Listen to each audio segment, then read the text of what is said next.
moving on to a story that we're tracking coming in by the way of how good perhaps are the street vendors doing on the back of PM SVANidhi scheme.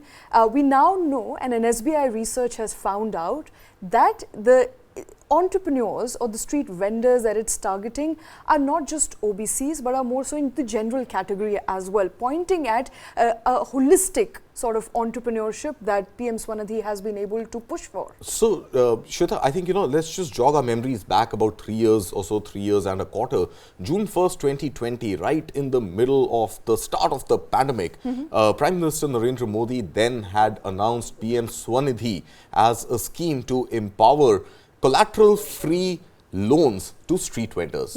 Now, within these 3 years, about 53 lakh street vendors have taken about 70 lakh disbursements of loan amounting to about 9,100 crore rupees. Now, this mix is really interesting. So, at one level, it's the no surprise there, street vendors not belonging to the general category, most of them in the non-general category, about as high as 75% belonging to the non-general category, and a good 44% or so within this are the OBC.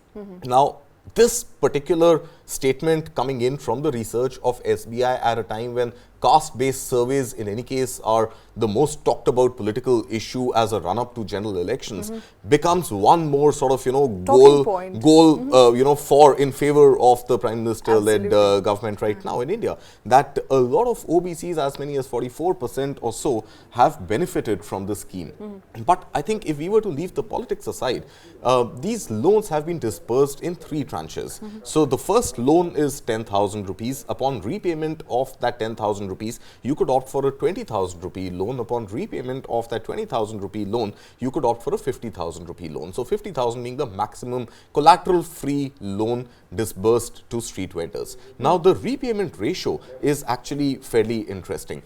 Which is important to point out, because one of the problems for street vendors to get a bank loan is, will they be able to pay back, their ability to repay that loan. And the figures, that have come to light through SBI research have come out with some very interesting sort of takeaways. Absolutely. So a good chunk, almost 60% odd of first-time 10,000 rupee loan seekers have been able to repay that loan, take a 20,000 rupee loan. About 35% of the people who've taken the 20,000 rupee loan have been able to repay that and opt for a 50,000 rupee loan. So overall, I think 3 stories coming out. One, of course, is completely in sync in election season with the benefits accruing to non-general caste category, especially OBCs. The second message is women empowerment. 43% of the loans have actually been disbursed to women.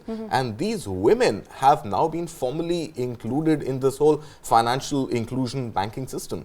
And I think the third and the most critical story that emerges from here is how many of these street vendors have actually taken on to digital payments and use of digital technologies in their financial inclusion. So the use of debit cards, which are linked to the